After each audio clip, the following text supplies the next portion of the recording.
All right. So I will start by saying hello to everyone and thank you for this invitation to participate in your conference via not so perfect technology. Hopefully, everything will be all right. Um, so I was given some questions to answer, and I will try to do that related to the relationship between art and anthropology and museology, and in particularly contemporary art. And I think that the conference theme is very important and very interesting given the history of the collections at the Turin Museum. And so, this question about the relationships between ethnography and contemporary art, and how does ethnography contribute to contemporary art practice, and then the other way around. It's something that I have been interested in for several years now. And generally, when I teach my art and anthropology course, I do talk a lot about the relationships that are beginning to become much more common in the sense that we know now that many kinds of contemporary art, like social practice art, relational art, installation or performance art, all these different genres use what anthropologists might recognize as ethnographic research methods or field work. Just the simple idea that you go and directly experience and observe and hang out with people, hang out with a purpose to gather information or to create something together on some kind of collective level. So that actual methodology coming directly from anthropology and emphasizing that lived experience, that direct firsthand interaction and means of acquiring knowledge, I think is one of the big areas of overlap is in the process of how we do our work. And then, of course, that many contemporary artists are uh, addressing contemporary social issues or problems, or through their art, they're making critical commentary on what's going on in society around them. And of course, that's also of interest to anthropologists, and very much of our work is concerned with addressing and looking at problems. And so, anthropologists and artists will come at the same thing, maybe from different perspectives, but again, um, that just that addressing something on a collective rather than just individual level of inquiry. So the other way, in terms of what have anthropologists been borrowing from contemporary art, it's been very interesting because historically anthropologists, their methodology is very multisensory, very experiential and immersive, that you're immersed in these worlds, and then we somehow translate it. But we have been translating our work and disseminating it primarily through text. Field has been very text for a long time, and maybe we not only produce articles and books, but maybe exhibitions and films and photographs. But it has been very much about, ocular centrism, that we've been primarily confined to using representations that are for the eyes. So visual objects become visual metaphors, and text become the primary means of communication. Whereas through artistic practice, you have, a whole wide range of possibilities of multimedia and three-dimensional work that can be used to communicate. So more and more as anthropologists become um, influenced and are starting to adopt what's been called the multisensory turn in anthropology for, I don't know, 10, 20 years now, more and more people are realizing that we need to make our work um, more emotional, attentive to emotions and the senses. And it's really ironic given that anthropology is about humans and the study of human beings and everything that we humans are about. And it's taken us a really long time to get away from these very just one-dimensional kinds of approaches to our understanding of human behavior, but also ways of communicating our knowledge. And I think that comes from, it being a social science and a certain strains of anthropology that tried to be scientific. And now, even though it's always been that anthropology is one of those fields that crosses, at least in the United States, the tradition is rather different from in Europe, but in America we have what's called the four-field approach that we consider archaeology, cultural cultural anthropology, and linguistic anthropology, and then physical anthropology. Um, Archaeology, I know in Europe is often part of classical studies, but it's we see it as a social science, a natural science, as well as part of the arts and humanities. So for those of us working in this more multisensory approach and um, uh, especially those of us working in the museum world and working with collections and objects of art and objects of ethnography, we tend to be more on that humanities side and much more drawn to these approaches that would be borrowing from art, contemporary art. So it is going both ways, but I think as Ernst Schneider and Christopher Wright, two authors who have written quite a bit about this relationship between contemporary art and anthropology. They discuss how well there's been a lot of borrowing from from the field of anthropology, but it's been very unidirectional. The anthropologists haven't been so willing to embrace art practice as much, and there are some very practical reasons for that.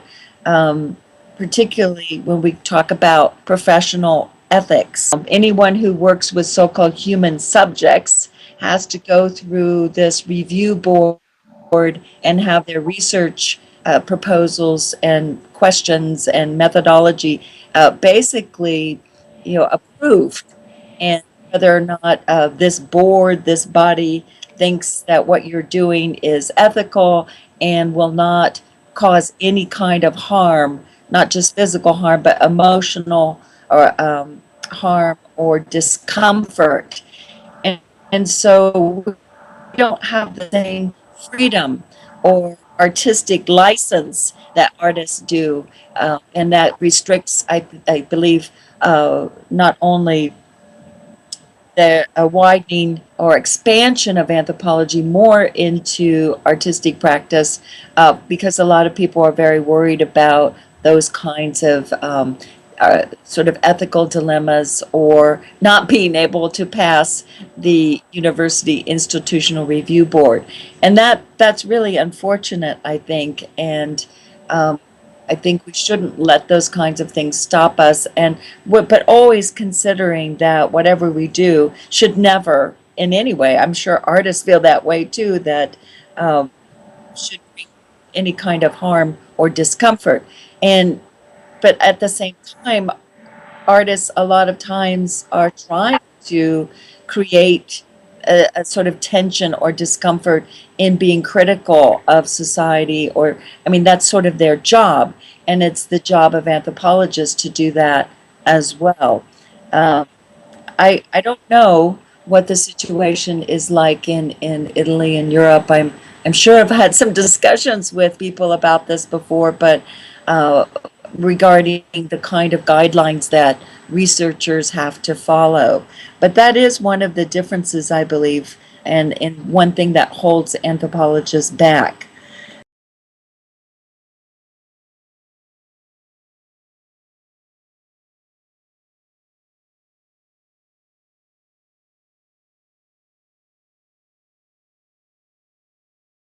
And regarding that, I would go back to this idea of how have anthropologists, not only our methods for collecting data and information, but again, how do we represent that, communicate what we know or what we learn?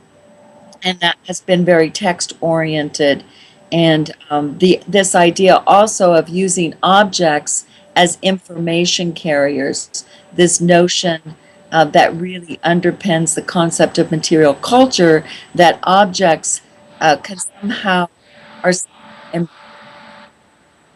cultural information, and we can pull out or clean out that information or learn to decode the encoded information that is embodied in things.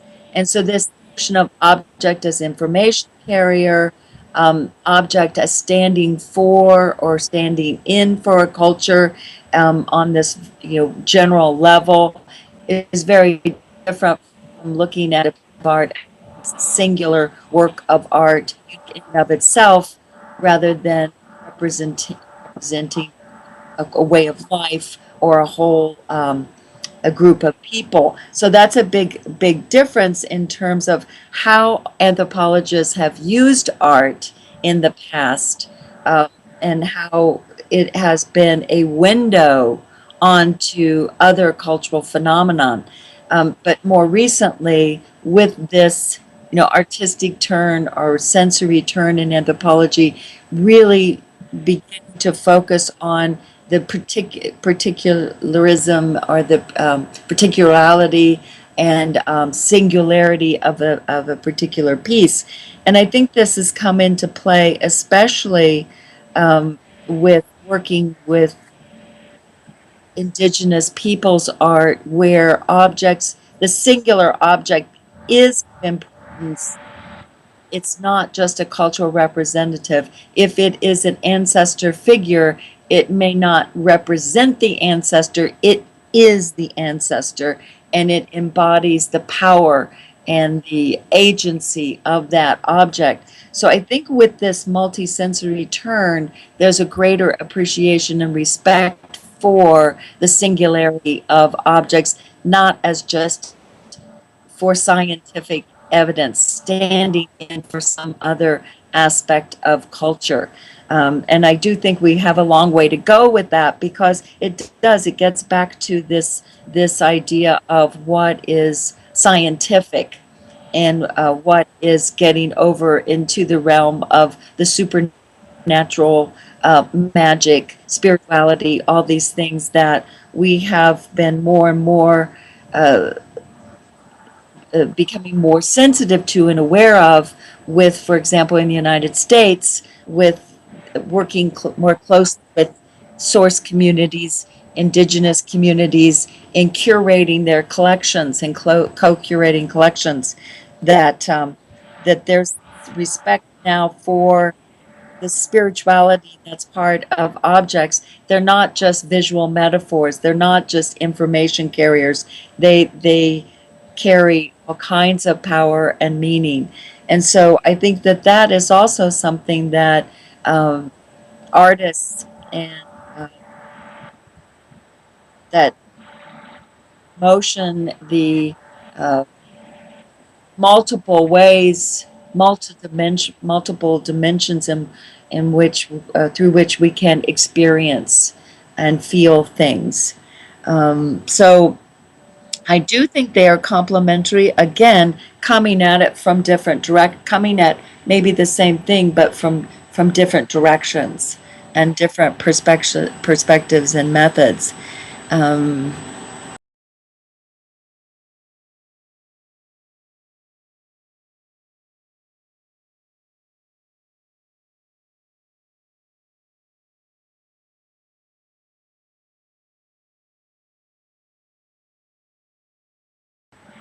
this a science project by Abby Warburg with the I don't know how to pronounce this word, Nemesine Atlas. And as an anthropologist, what do I think about this figure, which I'm presuming is Abby Warburg? And I wasn't very familiar, and I looked with this work and this person, and looked it up on the on the internet, and it's very interesting. And it seems to be this very interesting archiving process of yes, going back to the Renaissance and sort of creating this history of images. I guess uh,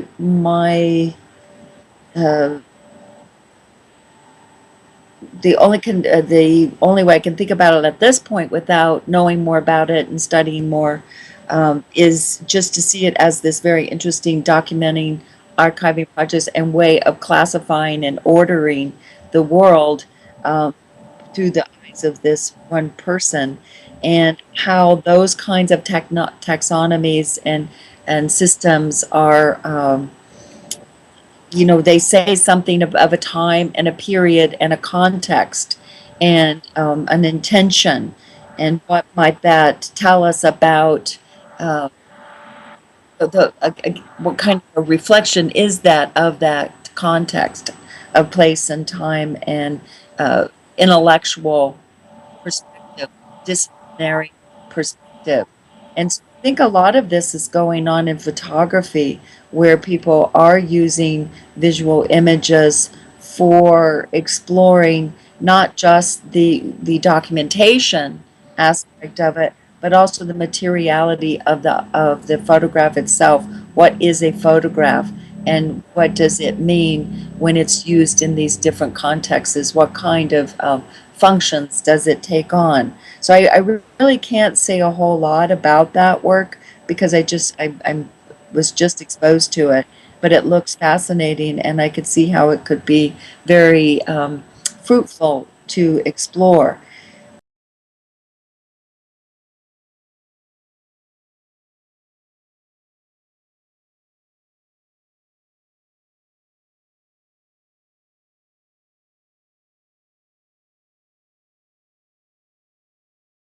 So moving on to this question of the role of museums in society and in particular civic engagement, and this move toward more participatory approaches and practice in the museum field, which is very, very big right now.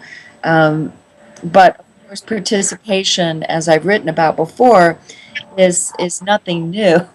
That it's been fundamental to many disciplines, for example, in international development and community development, in an attempt to counter top-down approaches, the cult of what many people call the cult of the expert. The outside people come in and tell people what to do and how to do it, and pretty much run and guide project where there hasn't been a lot of community involvement and participation. As a result of that, we've seen how many projects fail because of the lack of buy-in on the part of stakeholders. So these this kind of thinking and practice migrating from other fields of even business and marketing into the museum world, I think is a very good uh, development, and something that I've advocated for many years, especially in the development of museum products, museum projects that are taking place in non-Western contexts where the museum idea isn't something that is necessarily understood by the general population. So, how do you start from a bottom-up, more community approach where you're building on people's own cultural traditions and maybe models of museums and museological behavior?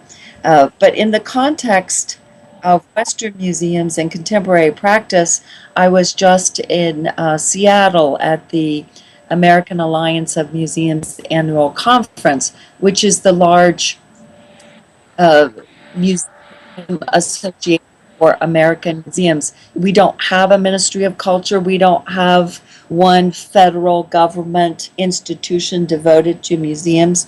So these organizations like the American Alliance of Museums that are made up of individual and institutional members is really sort of the governing, if you will, not really governing, but they do make policy, they set standards for practice and that sort of thing. But my point that I wanted to raise was that so many of the sessions and so much of the discourse was focused on participation, inclusivity, how do we attract underserved or underrepresented audiences? How do we create better community museum relationships and partnerships and collaboration? This is the main topic of discussion right now, and I think that that's all very good and very important. But I also think that we need to be uh, open to uh, various problematic aspects of these kinds of movements, in the sense that they're so often appropriated by less than progressive bodies or thinkers, a lot of times, like so many things, that they start out as being part of progressive uh, movements of social change and that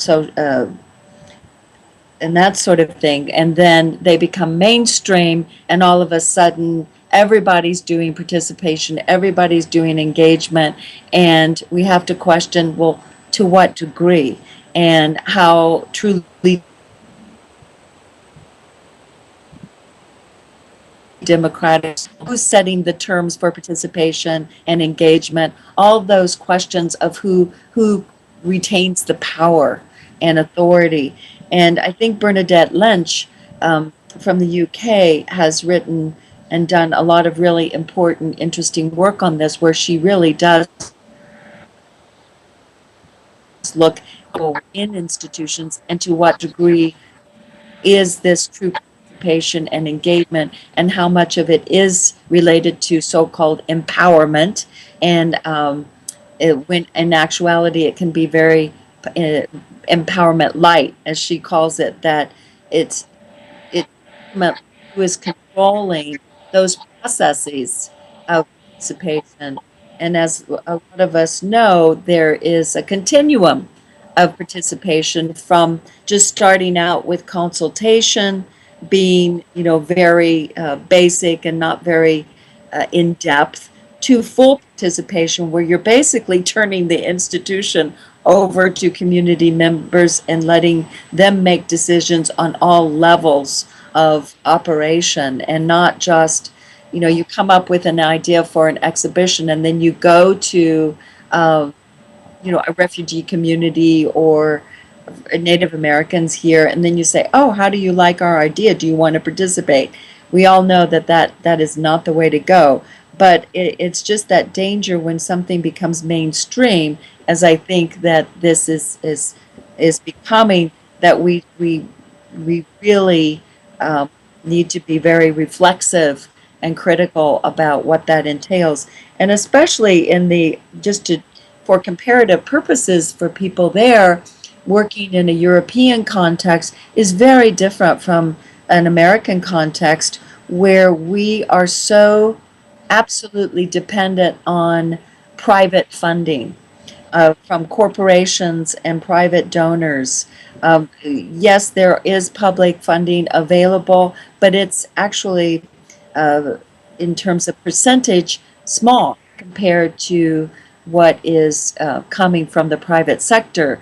And that really does limit how far we can go in certain directions. And from a cynical point of view right now, uh, I see sometimes, even though a lot of really good work is being done and by very sincere, hardworking, conscientious individuals, um, participation and engagement is also a way of uh, generating more in the long term financial returns, reaching out to underserved audiences and communities, trying to expand their museums, trying to expand their visitor base, meaning trying to get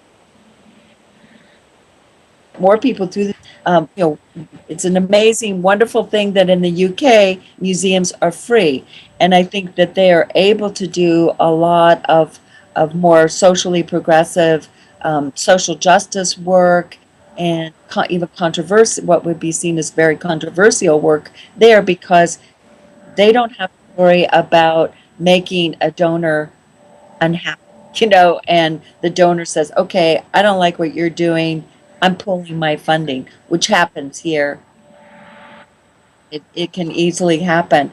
And so education and engagement becomes another way of, for the marketing people to generate more income by reaching more audiences and saying, well, we want more community interaction and to reach out to uh, new communities. But I think that a lot of that is also ultimately about generating income. And again, that's a cynical view, but I think we have to look at everything we do in anthropology, in museology, in the art world, in this context of neoliberal economics and what that's doing in terms of the appropriating certain kinds of ideas that start out as being very progressive.